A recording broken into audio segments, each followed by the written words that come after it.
Guys അങ്ങനെ കാലിന് 8ന്റെ പണി കിട്ടിയിട്ടാ.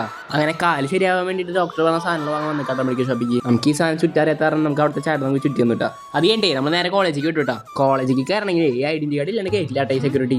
ഞാനിപ്പോൾ ഞൊണ്ടനായ കാരണം നമുക്ക് VIP പോലെയാ ലിഫ്റ്റിലൊക്കെ കയറി പോകാൻ 4 നിലയ്ക്ക്.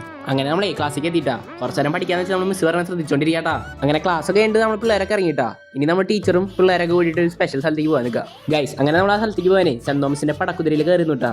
അങ്ങനെ പോണ സ്ഥലത്തേക്കുള്ള സാധനങ്ങൾ സെറ്റ് ആക്കിക്കൊണ്ടിരിക്കട്ടാ. വണ്ടിയിൽ ഓരോന്നായിട്ട് കയറ്റുണ്ടിട്ടാ.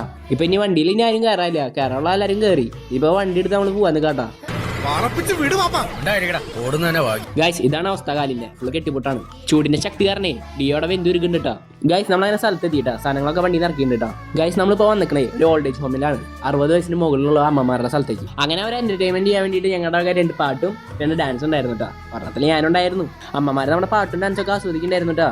അങ്ങനെ ഒരു അമ്മ നമുക്ക് പാട്ടൊക്കെ പാടി തന്നു കേട്ടോ. അത് കേട്ട് ആസ്വദിക്കാട്ടാ ഞാനും എച്ചോടിയും ഞാനും ഒടുക്കത്തെ വൈബാ. അങ്ങനെ എല്ലാം കഴിഞ്ഞ് അവിടെ നമ്മൾ ഇറങ്ങിയിട്ടാ. അപ്പോൾ ശുക്രിയാട്ടാ.